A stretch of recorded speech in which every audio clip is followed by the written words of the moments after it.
Comentario oral de las obras La puta respetuosa por Sartre y El extranjero por Camus. La diferencia de creencias de los personajes en ambos libros llevó a su condena a muerte. No obstante, lo que quiero explorar es cómo dicha diferencia de creencias no llevaba consigo nada malo inherentemente, sino que al final fue la gente en poder quien por una razón u otra decidió que aquellas formas de pensar o ser no eran correctas, pues no se alineaban con las suyas propias y por ende decidieron que lo mejor sería eliminarlas por completo. En otras palabras, quiero analizar el peso que tiene la posición y el poder de un solo individuo sobre la conciencia y pensamiento de todos aquellos que se consideren por debajo de él o inferiores. Como esta gente con autoridad termina por dictaminar cuáles son las maneras correctas o incorrectas de pensar y cómo pareciera ser que todos debemos caer bajo este régimen o someternos a las consecuencias. En la sociedad de hoy en día no es inusual encontrarse en situaciones donde las creencias de las personas en el poder son las que terminan teniendo más peso y por consiguiente terminan determinando las consecuencias de diferentes acciones. Por esto mismo considero que es importante analizar esta problemática y ver cómo es que se expresa dentro de las obras El extranjero y La puta respetuosa. Antes de continuar con el análisis, me parece conveniente recalcar los términos que se utilizarán durante este comentario. En primera instancia quiero aclarar que cuando se habla de creencias se tiene en consideración las creencias morales, que, como dice Torres en Psicología y Mente, abro cita, este tipo de creencias son las que nos indican lo que está bien y lo que está mal, cierre cita. Es decir, estas son creencias personales de cada personaje que forman su manera de ver el mundo y cómo interactúan dentro de la sociedad.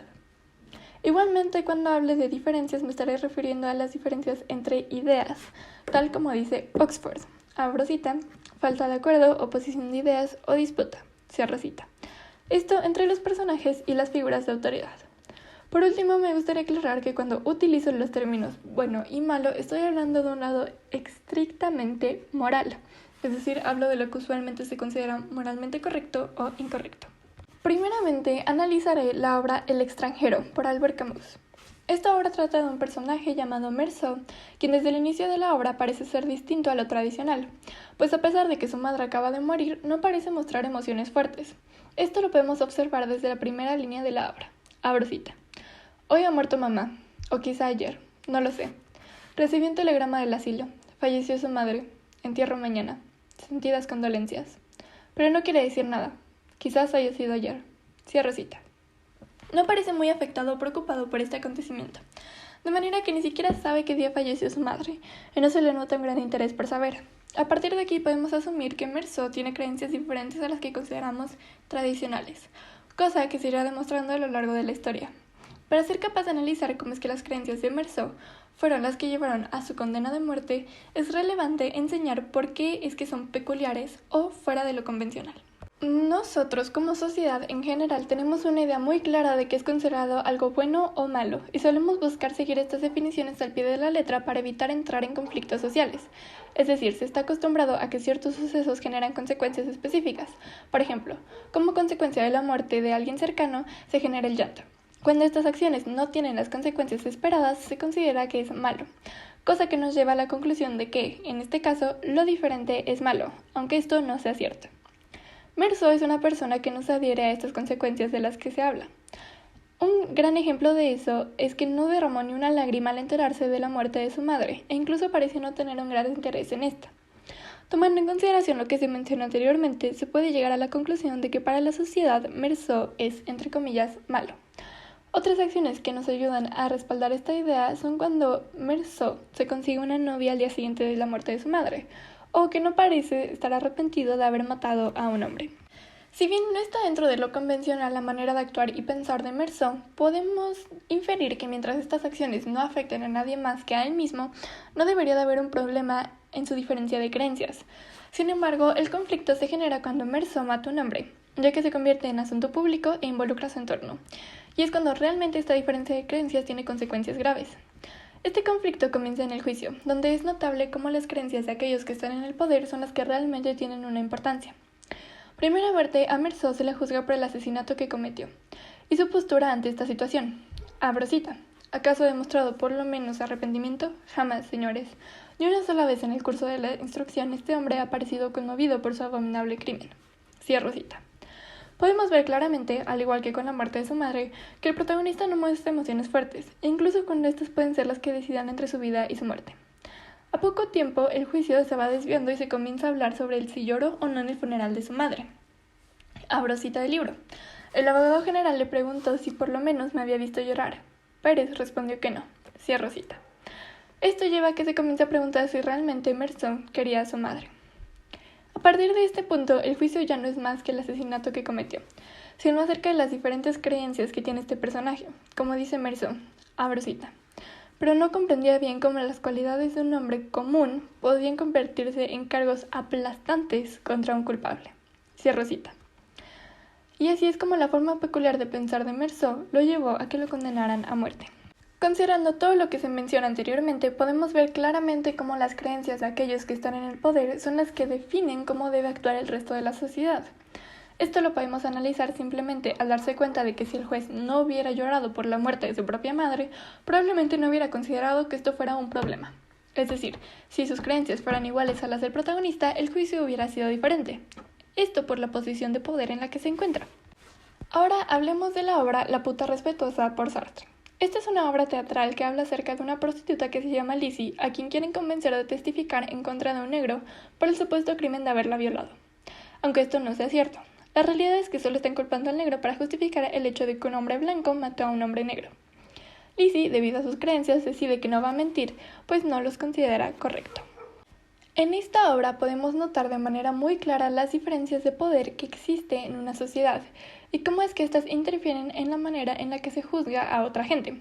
Empecemos por el ejemplo más claro que hay en esta obra. La gente que se encuentra en el poder, es decir, la gente blanca, es capaz de manipular la información para inculpar a una persona inocente.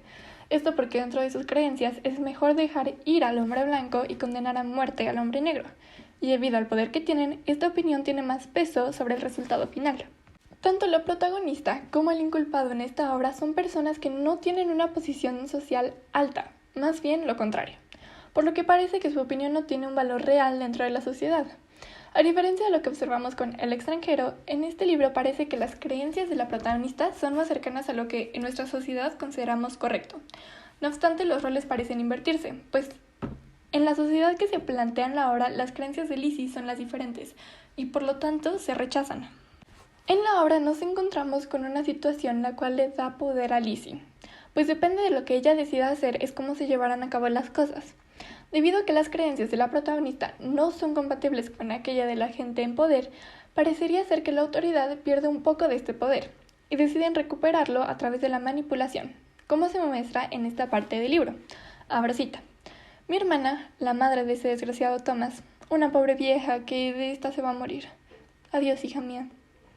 ¿Quieres que yo le diga lo que ahora tienes en la cabeza? Imitando a Lizzie. Si yo afirmara esto, el senador iría enseguida a casa a verlo y le diría, Lizzie McKay es una buena chica, ella es la que hoy te devuelve a tu hijo. Y ella sonreirá entre lágrimas diciendo, Lizzie McKay, nunca olvidaré ese nombre. Cierro cita. Podemos notar claramente cómo el senador utiliza las emociones de Lizzie para lograr conseguir su objetivo. El senador logra que Lizzie firme una carta culpando al negro, haciendo que una vez más Lizzie se vuelva indiferente para él y para el resto de la sociedad. Lizzie se arrepiente de haber firmado esta carta, pero ya es muy tarde, ya que el daño está hecho y ahora irán a buscar al negro para matarlo. El negro busca la ayuda de Lizzie para esconderlo y ella decide que lo ayudará para que no lo maten, y también que se defenderá. Sin embargo, llega Fred, quien fue su cliente y la primera persona en intentar convencerla de ir en contra del negro, y le impone sus creencias, descalificando las de Lizzie, como se muestra en esta cita. Abro cita. Una chica como tú no puede disparar contra un hombre como yo. ¿Quién eres tú? A ver, ¿qué haces en el mundo? ¿Sabes ni siquiera quién fue tu abuelo? Yo tengo derecho a vivir. Hay muchas cosas que hacer y me están esperando. Cierro cita. Fred convence a Lizzie de que sus creencias y su ser no son suficientes para generar un impacto, y que a fin de cuentas ella estaría más, entre comillas, feliz si estuviera con él, logrando que ella se vaya con él y que admita lo que él quiere. Después de esto, abro cita. Dice, entonces todo ha vuelto al orden. Cierro cita. Es decir, que el orden es seguir con las creencias de aquellos que se encuentran en el poder, y todo aquel que difiera de estas no se encuentra en este orden, se revela. Al final del libro podemos suponer que el negro muere, lo que nos lleva a la misma reflexión sobre la importancia de las creencias de aquellos en el poder. En conclusión, pienso que las figuras de autoridad, que son aquellas con más poder, son las que definen nuestras creencias, e ir en contra de ellas nos vuelve malos y rechazados. Esto me hace pensar si realmente existe el concepto del bien y el mal, o si solo es una diferencia de creencias que termina beneficiando a aquellos que tienen una posición superior en la sociedad. Gracias.